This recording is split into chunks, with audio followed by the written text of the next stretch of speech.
Hello students, once again welcome back to your one and only most trusted Gyanjyoti coaching centre. তো students আজকের ভিডিওতে আলোচনা করব তোমাদের যাদের ইএনভিএস রয়েছে ফার্স্ট সেমিস্টার, তোমাদের কিন্তু কালকে পরীক্ষা আছে ইএনভিএস এর। তো আজকের এই পার্টটার মধ্যে বাস্তুতন্ত্র থেকে কিছু ইম্পর্টেন্ট কোয়েশ্চেন্স নিয়ে আলোচনা করব। ঠিক আছে, বেশ কয়েকটা কোয়েশ্চেন আমি তোমাদের কিন্তু প্রোভাইড করব বাস্তুতন্ত্র থেকে। ঠিক আছে, so let's get started without any further delay.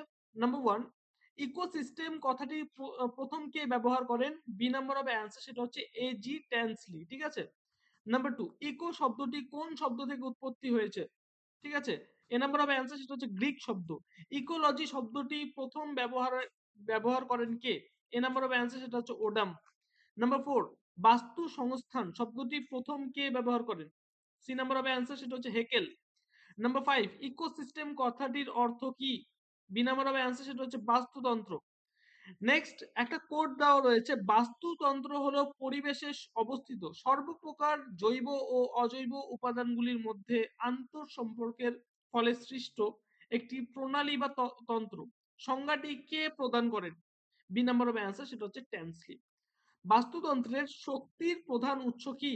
C number of answer, সেটা হচ্ছে সূর্য। নাম্বার 8, নিম্নলিখিতদের মধ্যে কে বাস্তুতন্ত্রের প্রধান ভূমিকা পালন করে? ডি নাম্বার অফ অ্যান্সার, সেটা হচ্ছে উদ্ভিদ। নাম্বার 9, একটি বাস্তুতন্ত্র প্রধান কটি উপাদান দ্বারা গঠিত? বি নাম্বার অফ অ্যান্সার, সেটা হচ্ছে দুটি। নাম্বার 10, একটি বাস্তুতন্ত্রের অজৈব উপাদানের উদাহরণ কি নিচের মধ্যে থেকে কোনটি? এ নাম্বার অফ অ্যান্সার, সেটা হচ্ছে শিলা। নাম্বার 11, বাস্তুতন্ত্রের একটি জৈব উপাদানের উদাহরণ কি? এ নাম্বার অফ অ্যান্সার, সেটা হচ্ছে উদ্ভিদ, জৈব উপাদান। হ্যাঁ। নাম্বার 12, নিম্নলিখিত গুলির মধ্যে কোনটি, ঠিক আছে, কোনটি একটি প্রাকৃতিক বাস্তুতন্ত্র নয়? এখানে বনভূমি অ্যান্সার হবে না, এটা প্রাকৃতিক। ঠিক আছে, তৃণভূমি হবে না, পুকুর হবে না, এখানে কিন্তু অ্যাকোরিয়াম হবে হচ্ছে অ্যান্সার। ঠিক আছে, বাস্তুতন্ত্রের সজীব উপাদানগুলি প্রধানত কটি ভাগে ভাগ করা যায়? বি নাম্বার অফ অ্যান্সার, সেটা হচ্ছে তিনটি। নাম্বার 14, যারা নিজেদের খাদ্য নিজেরাই উৎপন্ন করে তাদেরকে কি বলা হয়? উৎপাদক। যে উৎপন্ন করে তাদের উৎপাদক বলা হয়। ঠিক আছে, তো যারা নিজেদের খাদ্য নিজেরাই উৎপন্ন করে তাদের উৎপাদক বলা হয়। নাম্বার 15, যারা নিজেদের খাদ্য নিজেরা উৎপন্ন করতে পারে না তাদেরকে কি বলা হয়? পরভোজী। ঠিক আছে, যারা অন্যের উপর ডিপেন্ড করে থাকে, পরভোজী। ঠিক আছে, চলো। নাম্বার 16, উৎপাদকরা হলো স্বভোজী। ঠিক আছে, উৎপাদকরা কি? স্বভোজী, কারণ নিজেদের খাদ্য ওরা নিজেরাই উৎপন্ন করে, স্বভোজী। নাম্বার 17, যেসব খাদ্য হিসেবে সবুজ উদ্ভিদ গ্রহণ করে তাদেরকে কি বলা হয়? তৃণভোজী প্রাণী। বোঝা গেল? যেমন তোমাদের ফর এন এক্সাম্পল গরু, ছাগল, এরা হচ্ছে তৃণভোজী প্রাণী। হ্যাঁ। নাম্বার 18, যেসব খাদ্য হিসেবে প্রাণীদের গ্রহণ করে তাদেরকে কি বলা হয়? এ নাম্বার অফ অ্যান্সার, সেটা হচ্ছে মাংসাশী প্রাণী, যেমন বাঘ, ভাল্লুক। ঠিক আছে। নাম্বার 19, একটি বাস্তুতন্ত্রে ম্যাক্রো কনজিউমার এর উদাহরণ দাও। ঠিক আছে, এখানে কিন্তু দুটো কোয়েশ্চেন হয়, একটা হচ্ছে মাইক্রো, একটা হচ্ছে ম্যাক্রো। এই দুটোর মধ্যে কিন্তু কনফিউশন, মানে কনফিউজড হবে না। ঠিক আছে, ম্যাক্রো এবং মাইক্রো। মাইক্রো যেটা হবে, ঠিক আছে, মাইক্রো মানে হচ্ছে সব থেকে ছোট। ঠিক আছে, ম্যাক্রো মানে কি? বড়। মাইক্রো মানে কি? ছোট। ম্যাক্রো বলতে বোঝাচ্ছে বড়। তাহলে একটি বাস্তুতন্ত্রে ম্যাক্রো কনজিউমারের উদাহরণ কি? এটার মধ্যে সব থেকে বড় কোনটি? কৃমি তো হবে না, ব্যাকটেরিয়া হবে না, ছত্রাক হবে না, ছোট মাছ কিন্তু এখানে macro.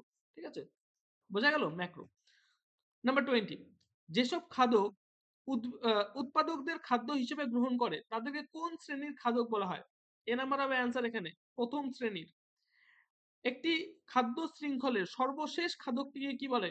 D number of answer, সেটা হচ্ছে সর্বোচ্চ খাদক। হরিণ কোন শ্রেণীর খাদক? এটা হচ্ছে এ নাম্বার হবে অ্যান্সার, প্রথম শ্রেণীর খাদক। একটি দ্বিতীয় শ্রেণীর খাদক বা গৌণ খাদকের উদাহরণ দাও, মানে নিচের মধ্যে কোনটি? বাঘ হবে হচ্ছে অ্যান্সার। ঠিক আছে।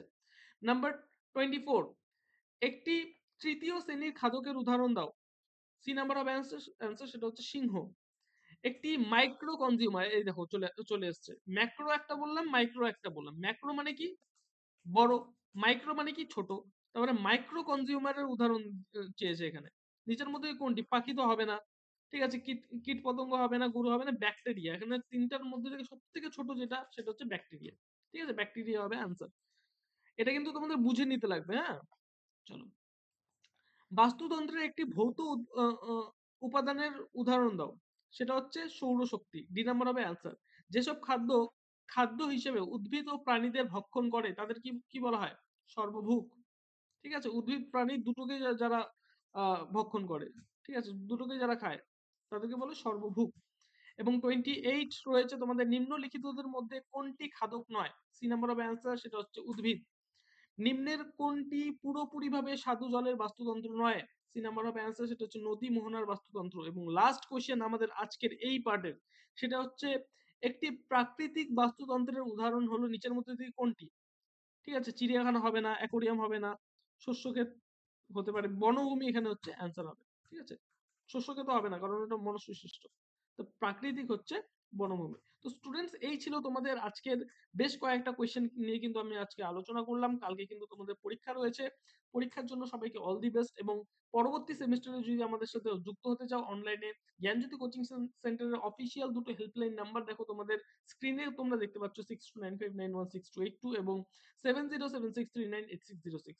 এই দুটো নাম্বারে কিন্তু পরবর্তী সেমিস্টারে একদম সেমিস্টারের শুরুতেই তোমরা কিন্তু কন্ট্যাক্ট করবে। আমাদের যে স্যার ম্যামেরা রয়েছেন তারা তোমাদের কল রিসিভ করবেন এবং যেই কোয়েরিজ গুলো রয়েছে অবশ্যই পড়াশোনা রিলেটেড সমস্ত কোয়েরিজ কিন্তু তোমাদের সলভ করবেন।